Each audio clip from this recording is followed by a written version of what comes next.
Hey everybody, welcome to the 5th video in my top 100 games of all time. If you're just stumbling upon this video, check out the description for a playlist so you can get caught up on the rest of the list. After we're done today, we're going to be halfway through the list. So let's jump right in there and we will look at number 60, which is Speicherstadt. Now Speicherstadt is on this list because of the expansion. Without the expansion, it's a pretty good game, but with the expansion, it really kicks it up to that next level, and it is one of my all-time favorite sort of pure auction games.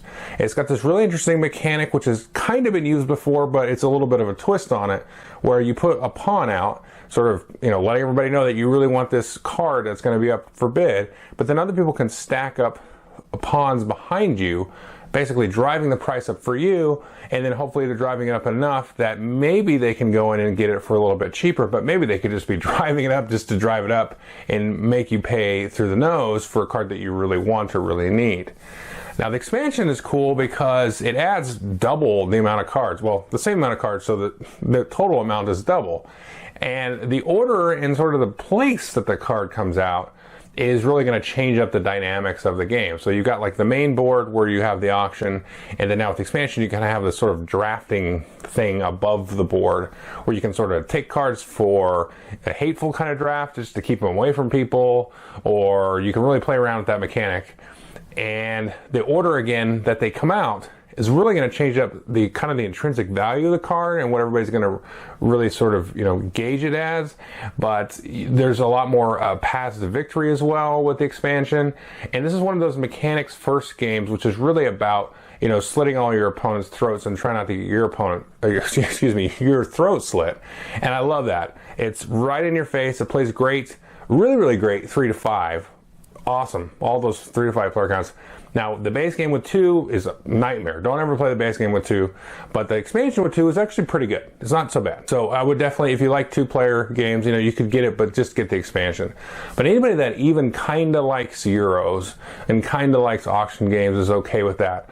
Really has to give a shot to the base game, maybe to learn the game, but also the expansion for sure. It's really a unique experience. There's not really a game like it out on the market. There's some set collections, some other kinds of things that you see in Euros, but the way that it plays out is so different and unique and just really in your face. I really enjoy Speicherstadt number 60. Now number 59 is Sons of Anarchy. This is the highest Gale Force 9 game on the list, and it's based on a TV show which I actually despise at this point in time because the last couple seasons were complete garbage, probably the worst things I've seen on TV in a while.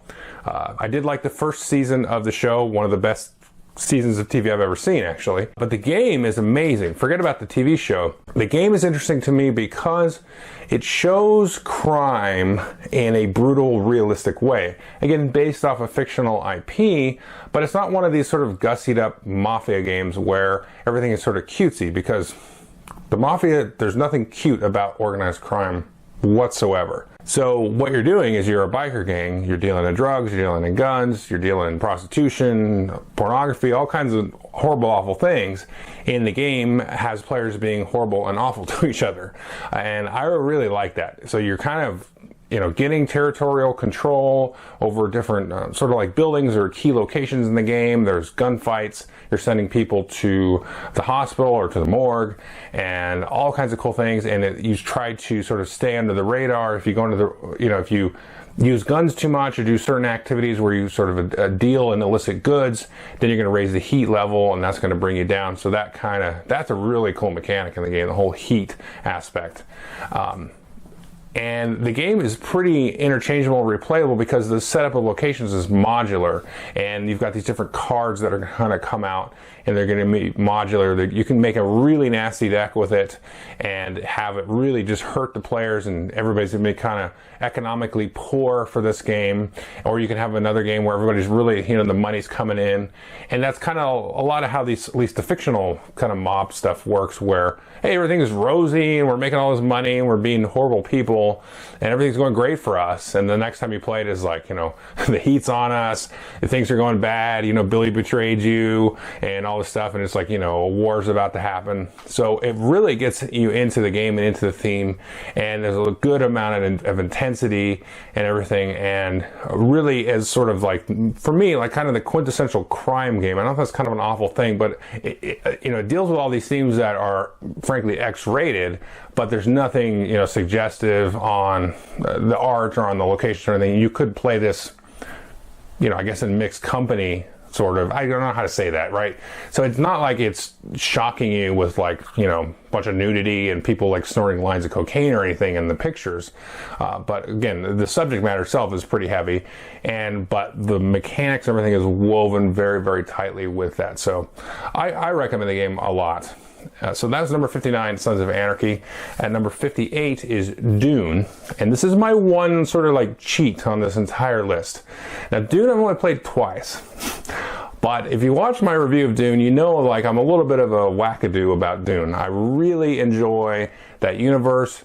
I've read the series written by the original author 3 times. I've watched the movie too many times to count. I watched the miniseries a few times each that were on Sci-Fi. So the theme itself really raises this game up. I mean, it just like kicks it way up, probably higher than it should be. But I don't want to say that, because the game is fascinating to me. The way that you have, again, shifting alliances, you know, kind of notice if you've been watching these videos, I really like that in a game, especially if you can like wrap that around like sort of a streamlined sort of mechanic, where it's not just, I'm screwing you just to be a jerk, where it's sort of built into the system of the game. And this, I mean, you can kind of still do that, but it gives you parameters within to do that, and all the sort of interactions of the special powers of the different houses that you are taking place on this planet of Dune, and you can have multiple winners at the same time. That's really cool. So it's kind of like Cosmic Encounter, you know, sort of reapplied and retweaked for a specific fictional theme of Dune, again, which I really love.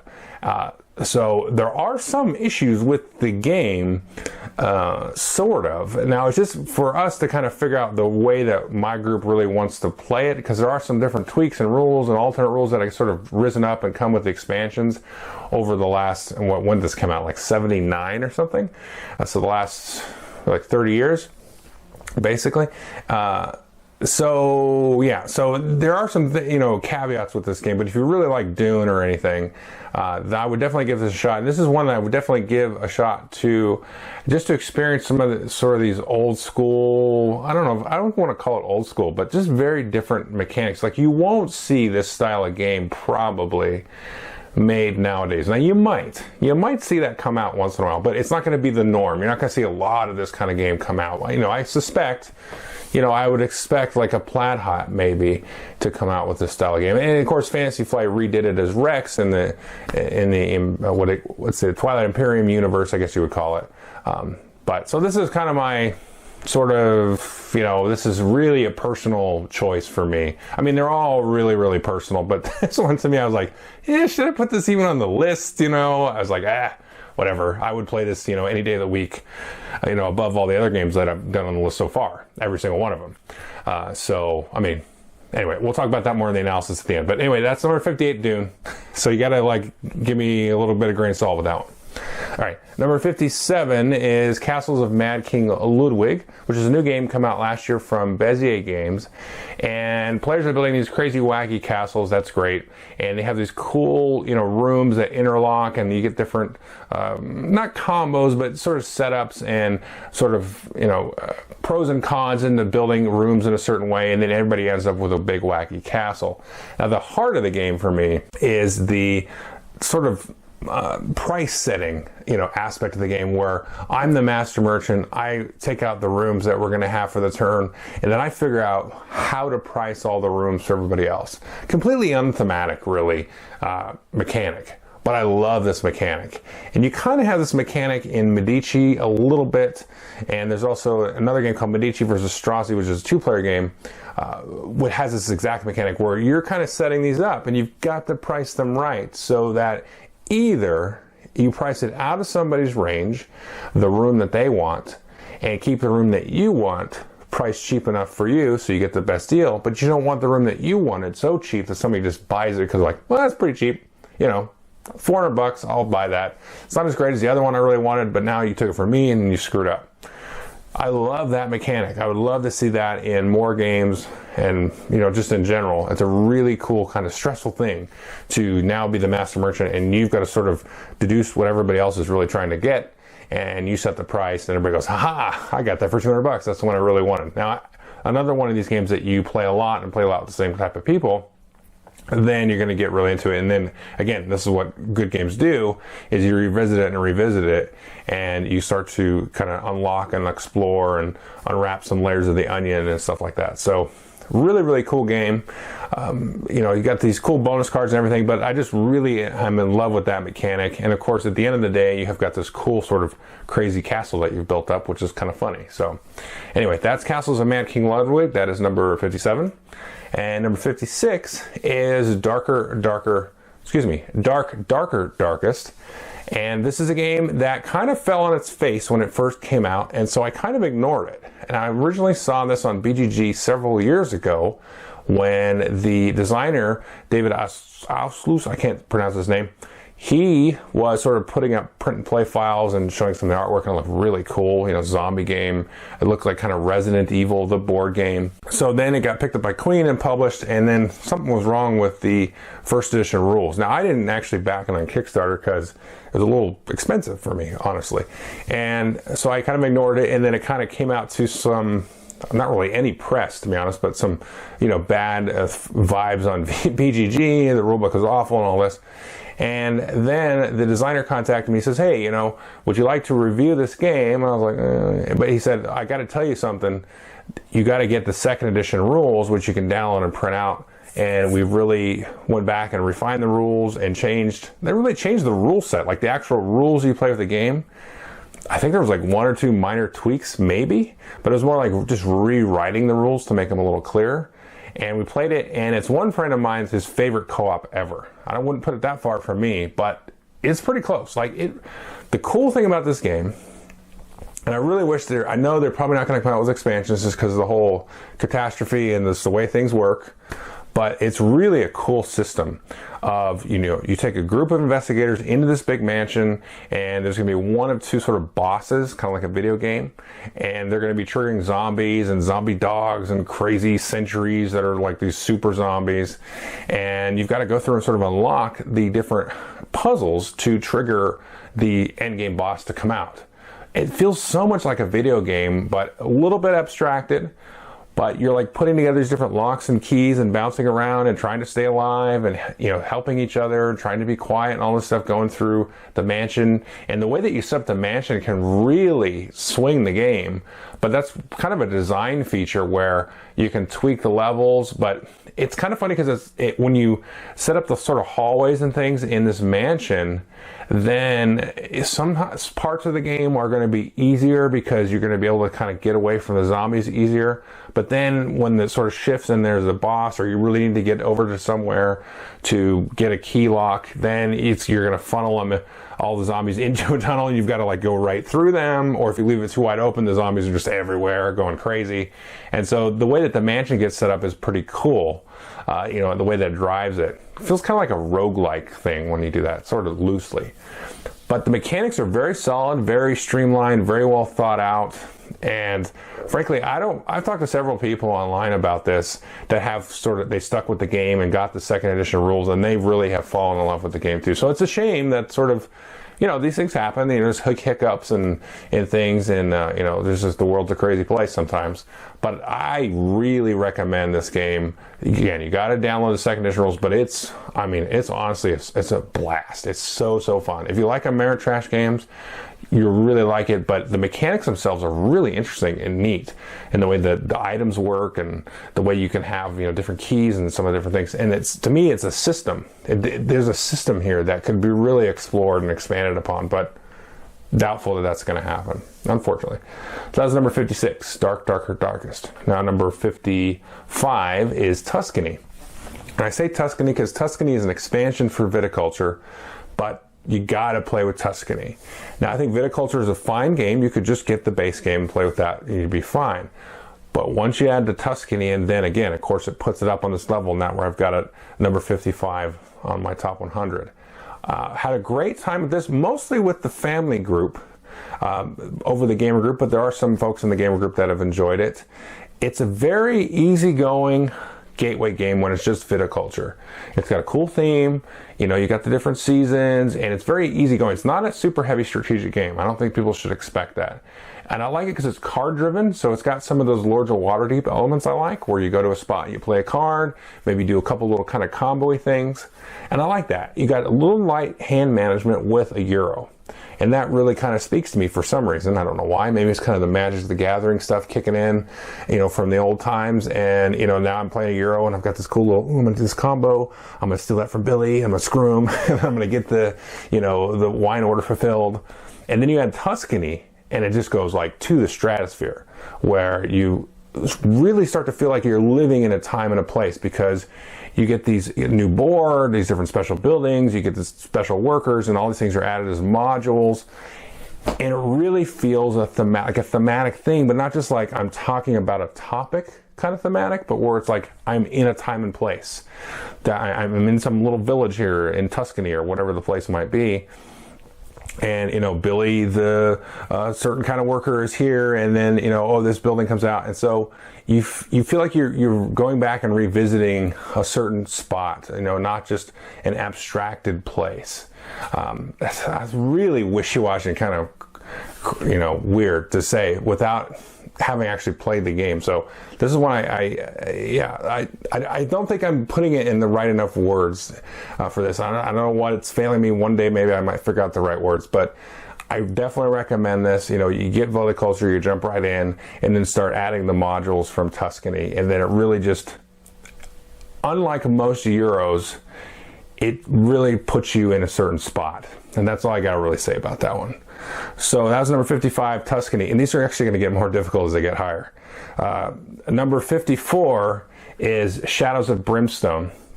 And this is a new one, and this one is really slowly moved up over the last several months for me. The cool thing about this one for me, and I kind of actually I often go back and forth between this one and Galaxy Defenders.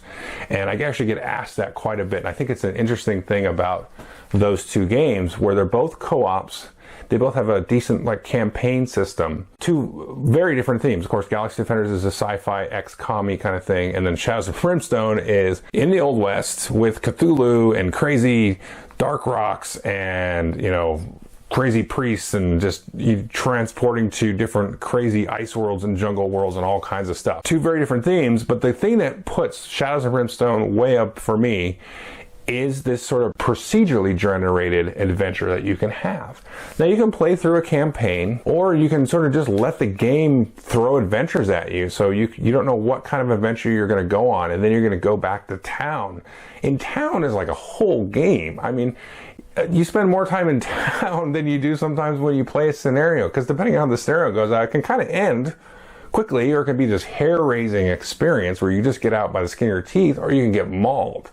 Now, if you want to play it from kind of a balanced, tactical, sort of min-max perspective, I wouldn't really recommend this game, but this to me feels like about as close as you can get from a board game to be a role-playing game.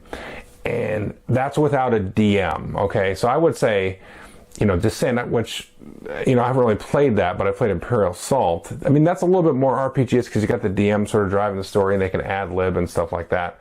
But take that out of it.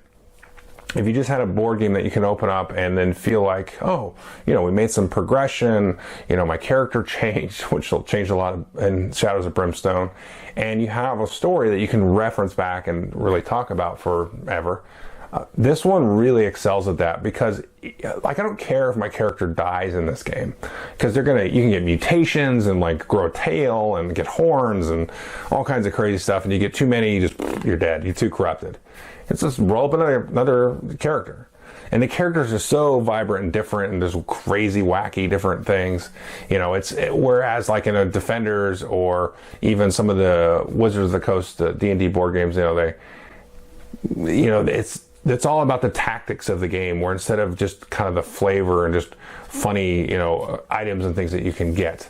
I mean, this you can get like crazy, like plasma rifles and stuff. And this one is really cool. Like, I've got both the base sets, and there's just tons of stuff. So the more stuff you get for it, it's just the more wacky your adventure is going to be, and you just don't know what's going to happen. And it's just like this whole thing of discovery. It's like, oh, what's going to happen this time when we play? You know, which when we go through this portal, what's going to be on the other side? What kind of monsters are we going to run into? And you know, that monster's not supposed to be there. He was there last time. You know, and so the more stuff you add to it, the more the game is just going to generate for you. And it's a really cool system in that way. So anyway, I did a good review of this one, I think, so definitely take a look at that. And there's a couple other really good reviews on the game as well. So I would definitely investigate it. It's not going to be for everybody, but to me, it's a super fun to play. Completely changing gears now to number 53 is Camel Up. Now this one is also gone up a bit since last year. And when I did my top games of 2014, it was like a couple weeks later, and I had like this huge sinking pit in my stomach, and I was like, oh my God, I didn't mention Camel Up. And I just had such a good time playing that. Family, the gamer group's not too keen on it, but you know, whatever. And this is just a really exciting game. It feels like you got a horse race for me. And there's a little bit of light mechanics where you're kind of manipulating where the camels are racing, but then you're betting on them. And the cool thing is, it's interesting as you play the game. So you can just put a bet down, like on your first turn. People are like, what are you betting on? I'm like, I don't know. What am I betting on? And you can just ride that bet the whole game and then pretend like you're totally not trying to get that camel to win. You know, that's just fun. And then at the end, you reveal the bets. You can also bet for the loser. And, you know, then you get the most coins if you bet early, if you got it right. And you get some, you know, penalty coins if you put a bet in that, you know, the person didn't win. And then the other thing is you can have these crazy come from behind victories. And I've seen so many games where like the yellow camel's like halfway to the finish line, and then like the white and the blue camel are still in the starting space. And then eventually the white or the blue camel's gonna win. Like, oh, he's in last place, he's totally winning now. And that's happened so many times, and it's just super, super fun. And it plays great up to 8. In 2-player, like, yeah, it's okay. But I would say from 3 to 8, all those player counts is really, really fun.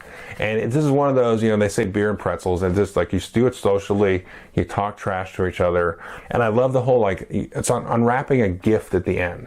And that's one thing you'll see in this. And not only do I like the shifting alliances, but if the end of the game feels like I'm unwrapping a gift. Now, I don't care if games are determined by a lucky thing happening at the end, as long as I feel like I've had some kind of influence and made some kind of decision. If I feel like I'm not making decisions and it's not really affecting anything during the game, that's when it kind of falls into like my hate list. I don't like this, I want to burn it. But if I feel like I'm making decisions, and even if it's tricking me into thinking that I'm making decisions, and then we sort of unwrap the gift at the end, I'm okay with that. And that's something I really enjoy. It's a tricky thing too, and I think it's a very personal thing actually. So there's not really any math to it. I doubt it. Anyway, so that's number 53, Camel Up. Number 52 is Trained. This is my pure deck builder, my number 1 pure deck builder, if you could call it that. Now, there is a board and things, and I've talked a lot about this game in the past in my reviews, and lots of people have talked about it. I think it's a pretty popular game. In general, at least that's my sense of it. Very quick, you get the expansion, it's got the 2-player maps. That makes the 2-player game definitely viable, whereas before it wasn't necessarily as viable. But you plays great 2 to 4 once you add those new maps, and the new cards in the expansion really changed it up quite a bit. And this has the whole race aspect, which is the great thing about like Dominion and Ascension, some of those early deck builders, is really fine-tuning your deck and trying to race to get those points. And it works perfectly with the waste cards and the board, and you know, racing to get some of the, you know, better point scoring spots, and then driving the price up for your opponents to come into those spots later, making it more difficult for them. I said a ton about the game, and there's a lot of information about the game.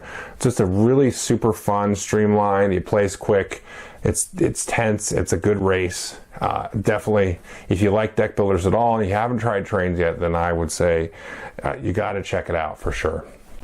So that is number 52, and finally for today, my number 51 is Julius Caesar, and this is a block war game from Columbia Block Games, And this is my go-to block game. I think there are better games probably for introducing people to block games, just in terms of like simplicity. This one isn't really that complex, but just like has a couple of things like wintering and things like that. Sort of the hopscotch where you can go through the Mediterranean and, you know, transport troops. Not super complex at all, but just some, you know, above and beyond a really basic game. But I really enjoy this game, and I always come back to it because it's got a lot of I don't know how to say this, and this is why I don't review war games, because I lose the words and I don't study it enough, and I play too many types of games, where it has like the different routes that you can take, and you can go through the Mediterranean, you can go up, you know, up through Spain and stuff, and then you've got sort of the other route that goes up through the Middle East and then back down. In a small package, it puts all of those tactical options in there for you in terms of how far you can progress before winter and which units you use, and, you know, do you go in with your heavy hitters and all that stuff. And then it's got little sort of nooks and crannies like Cleopatra's in there, and you know, some of the other leaders and things, and the way that the sea battles work and all that stuff. So it's got that little, just those, and I almost don't want to call them pastings of Chrome, but it's like the Chrome that gets added, the sort of the flavor and the little exceptions to the basic rules are not so divergent that it's a pain in the ass. It's very easy to get into, and it makes a lot of sense. And then again, it's super fun, and it's card driven, you know, and you've got to really play with the hand management, so it evokes a little bit of that sort of the Command and Colors, the Memoir 44 battle lore kind of thing. So that's cool, and sometimes you'll have this cool special ability card that's one of the gods of, you know, the Roman gods, and so you're waiting to sort of land that big turn and use it in an effective way. So I really enjoy this game. It's quick and easy to play. The rules are only like, I don't know, 4 or 6 pages, something like that. So even if you, you know, you don't necessarily like need another war game or something silly like that to get into this game. I think anybody could go buy this and pick it up and set up the pieces, and then they'd be into it. And of course, there's going to be some stuff to learn about the strategy and how movement, you know, needs to work, not mechanically, but for victory, right? So this has all that stuff, and you'll be able to explore it and play this and several times. I mean, this is a game that I keep coming back to, and, you know, if you ever want to play a game with this on Vassal, let me know. But really fun game, and I can't say enough about it. I think this is one of those that, like, I kind of want to say this should be in everybody's collection kind of thing, but not everybody's going to really like the block thing with the hidden, you know, hidden troops and all that stuff. You might not like that. I would highly recommend this to anybody that really wants to try, you know, a war game in general, a block war game. Like I said, it's got enough of those little extra layers, but without going too crazy, so that'll get you into the theme of it and everything. So anyway, so that is the those are the top, how do I say this? The last of the top 50, the bottom 50, yeah, whatever. So now we're going to go from 50 to 1. And these are going to be the really good games, I think. All right, enough of the talking for this video. See you next time.